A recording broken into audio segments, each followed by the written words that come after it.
ઉત્તર ગુજરાતમાં કડકડતી ઠંડી જોવા મળી રહી છે અને હવે ગુજરાતમાં શું થશે તેની પણ વાત કરીશું.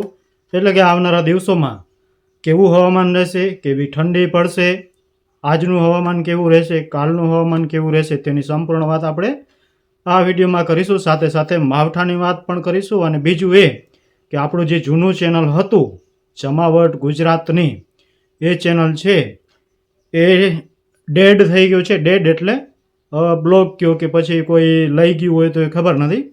તો એ ચેનલ છે બંધ થઈ ગયું છે એવું પણ આપણે કહી શકીએ કે ચાલુ છે. ઘણા બધા ભાઈઓ કહે છે કે ચાલુ છે, તો મને તો મળતું નથી. પરંતુ જે હોય તે તો આપણે આ નવું ચેનલ બનાવ્યું છે. તો ઓ ચેનલમાં કોઈ ભાઈઓએ એમાં અનસબસ્ક્રાઈબર થવું હોય તો થઈ જજો અને આમાં જોડાઈ જજો. આ આપણું જમાવટ ટીવી છે.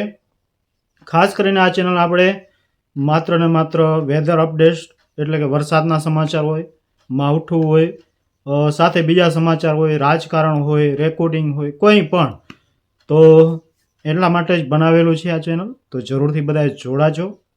ચેનલને સબસ્ક્રાઈબ કરવાનું ભૂલતા નહીં, લાઈક જરૂરથી કરજો. તો વાત કરીશું માવઠાની. તેના પહેલાં આપણે વેસ્ટર્ન ડિસ્ટર્બન્સની વાત કરીએ એટલે કે WDની. તો WD છે એ આપણે ઉત્તર ભારત ઉપરથી હવે પસાર થઈ ગયું છે અને આગળ નીકળી ગયું છે, જેના કારણે આપણે થોડા ઘણા પવનો ઉત્તર અને પૂર્વના આવી રહ્યા છે, જેના કારણે થોડુંક તાપમાન નીચું, રાત્રિનું તાપમાન છે એ થોડુંક નીચું જોવા મળી રહ્યું છે. સવારમાં પણ ઠંડી જોવા મળી રહી છે, પણ બપોરે તો એને તાપમાન છે.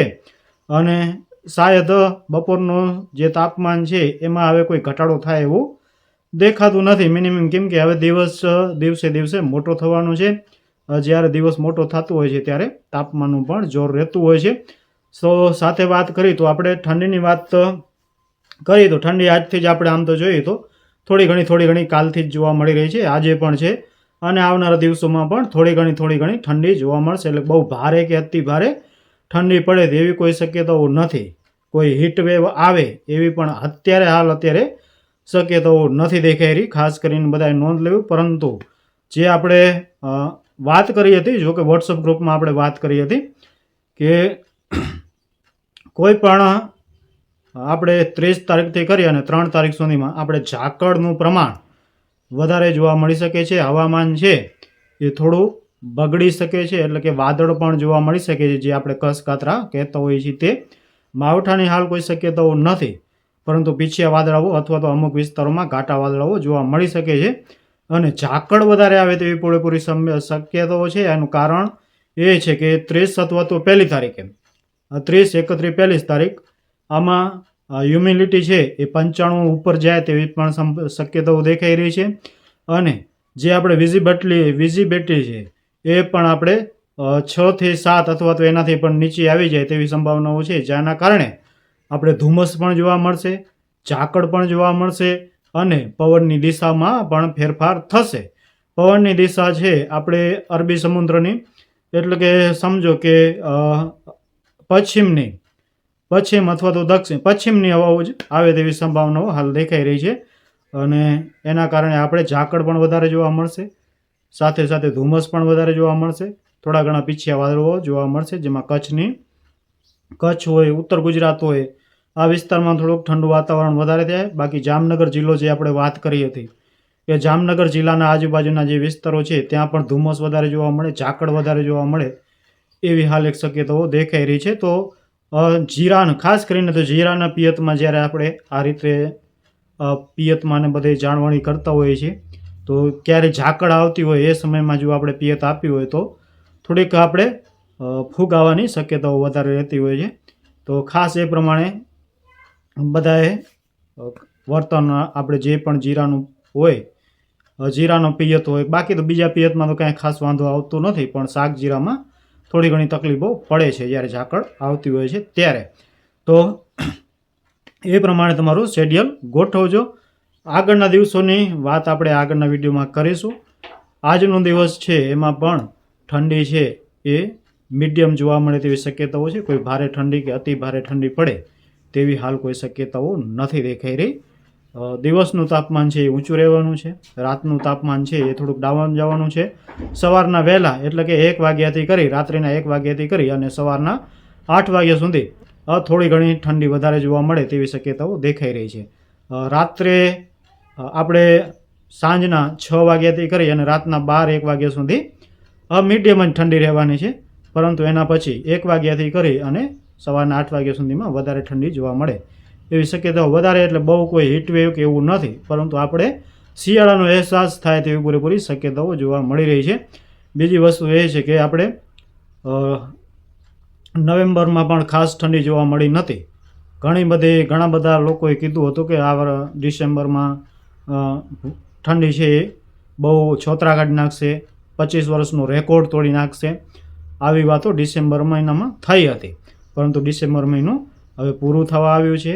ડિસેમ્બર મહિનું અને 2025નું વર્ષ પણ એન્ડ થવા આવ્યું છે. ગયા વર્ષે આપણે જે રીતે કહ્યું હતું 2025માં એક પણ વાવાઝોડું ગુજરાત ઉપર નહીં આવે.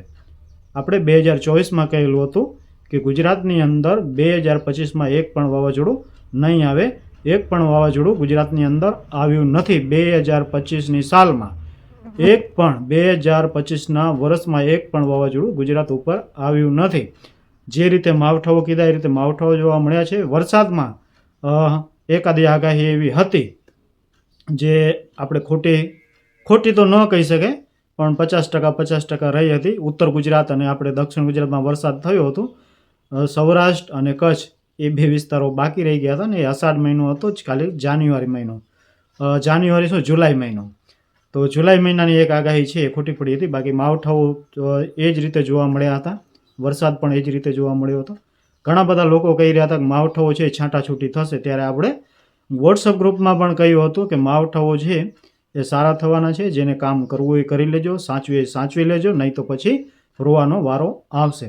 તો એ મિત્રો તો કદાચ આ ચેનલમાં નહીં હોય પણ જરૂરથી જોડાશે, વિડીયો જોશે તો એ મિત્રોને ખબર પડશે કે ના ભાઈ સમતોલ જોઈએ તો 80% આજુબાજુ આપણું પ્રેડિક્શન છે એ સાચું રહ્યું છે. આમ તો જોઈએ તો 90% કહી શકીએ છીએ આપણે, પરંતુ આપણે સામાન્ય રીતે કોઈ નથી અહંકાર કે આ તે એવું કાંઈ કરતા, એટલે 80%ની આજુબાજુ આપણું પ્રેડિક્શન છે એ આ વર્ષે પૂરેપૂરું સાચું રહ્યું છે. ને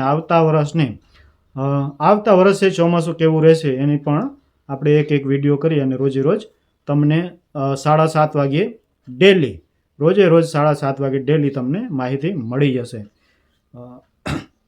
તો આ સંપૂર્ણ વાત આપણે અહીંયા પૂરી કરીશું. અને તમે મને બધા આમ તો ઓળખો જ છો, મારું નામ છે બાલુભાઈ જાડેજા અને જમાવટ ગુજરાતની ચેનલમાં આપ બધાનું, એટલે આપણે જમાવટ ટીવી જ નામ રાખ્યું છે, ગુજરાત કાઢી નાખ્યું છે કેમ કે લાંબુ નામ થતું હતું એટલે. તો જમાવટ ટીવીમાં આપ સૌનું હાર્દિક સ્વાગત છે. ન્યૂઝ પણ આ ચેનલ ઉપર આવશે, રેકોર્ડિંગ પણ આવશે, સાથે ટોટલ અપડેટ આવશે. આપણે 2026માં જ શરૂઆત કરવાની હતી. આટલા દિવસ રાહ જોઈ પણ કીધું ચાલો હવે નવરા બેઠા છીએ તો 2026 હમણાં બેસી જ જવાનું છે અને એની પણ આપણે વાત કરશું. 2026નું ચોમાસું કેવું રહેશે. જોકે આમ તો 2026ના ચોમાસાની સાચી ખબર તો આપણે મે મહિનાના 15 દિવસ જતાં જ પડે છે, પરંતુ એક મોટું અંદાજો આવી જતું હોય છે.